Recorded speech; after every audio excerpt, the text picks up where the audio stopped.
subhanahu wa ta'ala is the greatest. He does not need your ibadah, does not need your concentration. Allah is not waiting for your charity. Allah's kingdom and dominion does not increase with your dhikr and tasbih and ruku' and sujood. We need Allah. We need Allah. We need Allah.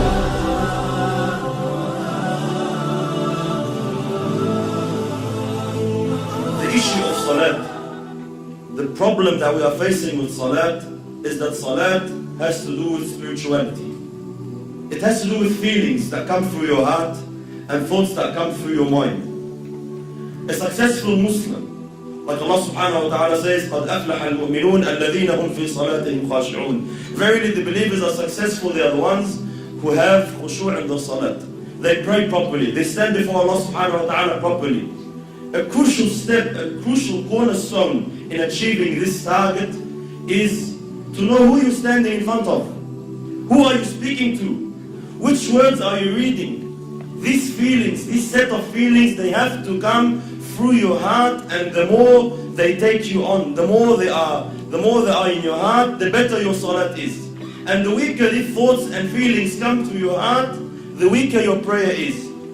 Most of us, my brothers and sisters, when we stand in our salat, we are daydreaming. That's the honest truth. 90% of us, we're daydreaming in our salat. We're not even thinking of what we are supposed to think about. The thought of thinking of something doesn't exist. Why? Because the intention is not there, the strength is not there, the understanding is not there. This is why briefly, inshallah, what feelings, what emotions must come through our hearts standing before Allah subhanahu wa ta'ala? How can we assist? How can we basically amplify these feelings? Number one, knowing who Allah subhanahu wa ta'ala is. Who am I talking to?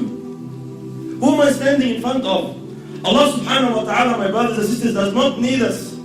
Allah subhanahu wa ta'ala is the greatest. He does not need your ibadah, does not need your concentration. Allah is not waiting for your charity. Allah's kingdom and dominion does not increase with your dhikr and tasbih and ruku' and sujood. We need Allah. We should be honored. Every single one of us, the second you make takbir, the second you say Allahu Akbar, should be honored. That Allah subhanahu wa ta'ala has allowed you a window of opportunity to speak to Him, to stand before Him. This is why the ulama say, whoever wants to talk to Allah, he should pray. You want to talk to Allah, start praying. When you're praying, you are directly, with no barriers, with no intermediaries, with no interpreters, you are speaking to your Lord, your Creator. This is why very, very important that we realize who we're talking to, my brothers. It's a small brief hadith. You know, Allahu Akbar, the understanding we should have who Allah subhanahu wa ta'ala is. Muhammad sallallahu alayhi wa sallam says in the authentic hadith, أَطَّتِ السَّمَاء وَحُقَّ لَهَا أَنْ طَئِتْ. The heavens have squeaked. You know, when you jump on a horse or a camel, the saddle makes a squeaky noise from the weight. أَطَّتِ السَّمَاء وَحُقَّ لَهَا أَنْ طَئِتْ. The heavens have squeaked and they have a right to squeak. مَا فِيهَا مَوْضَعَ أَرْبَعَ أَصَابِعَ. Our Prophet is saying, our teacher is saying, sallallahu alayhi wa sallam, there's no space of 4 fingers in all this universe. إِلَّا وَمَلَكٌ سَاجِدٌ لِلَّهِ تَعَالَى. Except that there is an angel who has prostrated his head before Allah subhanahu wa ta'ala. Every 4 fingers, billions and billions of angels, billions and billions of creations of Allah are continuously praising Allah subhanahu wa ta'ala. Allah subhanahu wa ta'ala says, تُسَبِّحُ لَهُ السَّمَوَاتُ السَّبْعُ. The 7 heavens and what it contains and what is in there. تُسَبِّحُ لَهُ السَّمَوَاتُ السَّبْعُ وَالْأَرْضُ, and the land, وَمَنْ فِيهِنْ, and everyone inside it, and everyone within the boundaries. تُسَبِّحُ لَهُ السَّمَوَاتُ السَّبْعُ وَالْأَرْضُ وَمَنْ فِيهِنْ وَإِن مِّن شَيْءٍ إِلَّا يُسَبِّحُ بِحَمْدِهِ وَلَكِنْ لَا تَفْقَهُونَ تَسْبِيحَهُ. Everything is praising Allah. Rock, land, tree, whatever it is praising Allah, glorifying Allah. وَلَكِنْ لَا تَفْقَهُونَ تَسْبِيحَهُ إِنَّهُ كَانَ حَلِيمًا غَفُورًا. But you don't understand, you don't comprehend the praise, you can't hear the praise. But everything is praising Allah. Allah is not in need of you. Allah is not in need of you standing, feeling obliged like most of us. Why do we pray?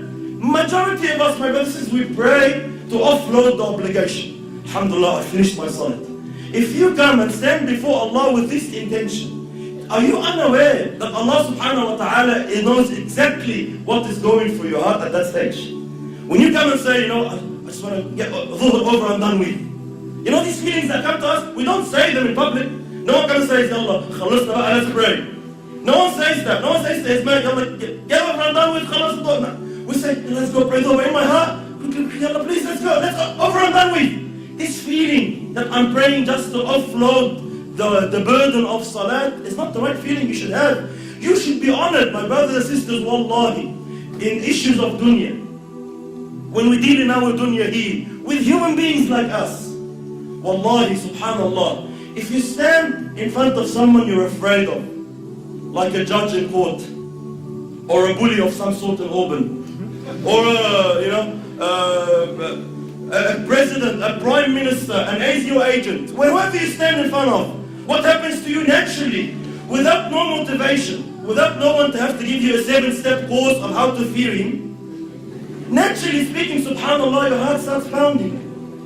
You feel something. When you stand in front of the judge and he's about to announce the decision whether you'll got 15 years in jail or not, your heart starts pounding naturally. No one needs to give you a course. Why? Because we are aware who this person is. I know who he is. I know what authority he has. I know what he can do. I know what he can decide now. He can wreck my life. And because I know this, naturally the feeling, the emotion comes naturally. The problem is when we deal with Allah, these feelings do not exist. You stand before Allah and you're daydreaming. We all know Allah knows what's in your heart. But it does not move anything in you. Every blue moon, every now and then, maybe in Ramadan when you're feeling down, something is that, you're going through trouble with your family, you want to get married, you get some emotion. Other than that, our salat is just far off where it should be. Why? We are unaware who you are standing in front of. The understanding that Allah now subhanahu wa ta'ala has allowed you to speak to Him. Wallahi, my brothers and sisters, wallahi, we see Muslims in this dunya, they get to meet a sinner, let's say an actor or an actress or a pop star of some sort, and they are so overwhelmed by the fact that they had an opportunity to get his signature or her signature. They're just so overwhelmed. They would say, they'll be speechless. I'm actually standing in front of you, I can't believe it. And they'll be so, they'll be so touched that, he's allowed on 5 minutes of his time. We have these feelings with mashayikh even. Sometimes the super sheikh comes from overseas and we find all the boys and they're, Allah Akbar, I'm giving him salam, I can't believe it. Subhanallah, every time I see such a situation, it always reminds me of Allah. Subhanallah, who is this person? Regardless, all ranks preserved. Who is this person? The Shaykh once said, imagine if you were to meet Muhammad sallallahu alayhi wa sallam, what would you feel? Imagine if Rasulullah said, I'll give you 5 minutes of my time, come meet me. What would you think? Would you daydream? Would you be sitting with Rasulullah thinking of your wife? Would you be sitting in front of Muhammad sallallahu alayhi wa sallam thinking about work? No way on earth. Why? Prophet of Allah is he. You'll be taken. You'll be absorbed in the discussion. But subhanallah, we stand before Allah every day 5 times daydreaming. Why? We are unaware who Allah subhanahu wa ta'ala is. And how patient is Allah? How merciful is Allah subhanahu wa ta'ala, my brothers? Imagine Allah subhanahu wa ta'ala knowing, seeing what's in your heart. He gave you everything. He gave you the wife you're busy with. He gave you the husband you're busy with. He gave you the job you're thinking of. He gave you everything you're thinking about that's distracting you from Him. And He knows that, and He is patient with you. He is Halim subhanahu wa ta'ala. He still accepts you. He still allows you. Subhanallah. Imagine a prime minister allows a peasant to come and meet him for 5 minutes. Says, all right, you have problems, come. I'll allow you to meet the prime minister. But the peasant comes, he enters the office, and he starts playing with things around in the office, forgets about the prime minister. What will happen to this guy? He'll be banned. You will never ever have a chance to meet the Prime Minister again. Why? You're an idiot. We allowed you the chance, we opened the door for you, and you don't want to present your situation. You don't want to say anything. You get busy with something else. Why you come? Likewise, imagine Allah subhanahu wa ta'ala, the King of Kings, 5 times a day allows you an opportunity to speak to Him, to complain to Him, to beg of Him, to ask of Him, and you are daydreaming. And Allah subhanahu wa ta'ala still allows you. Allah doesn't ban you. Allah doesn't say, this guy is disrespectful. No, Allah is patient. Allah waits subhanahu wa ta'ala. You will understand. You will come back. So very, very important. Step 1, who Allah subhanahu wa ta'ala is.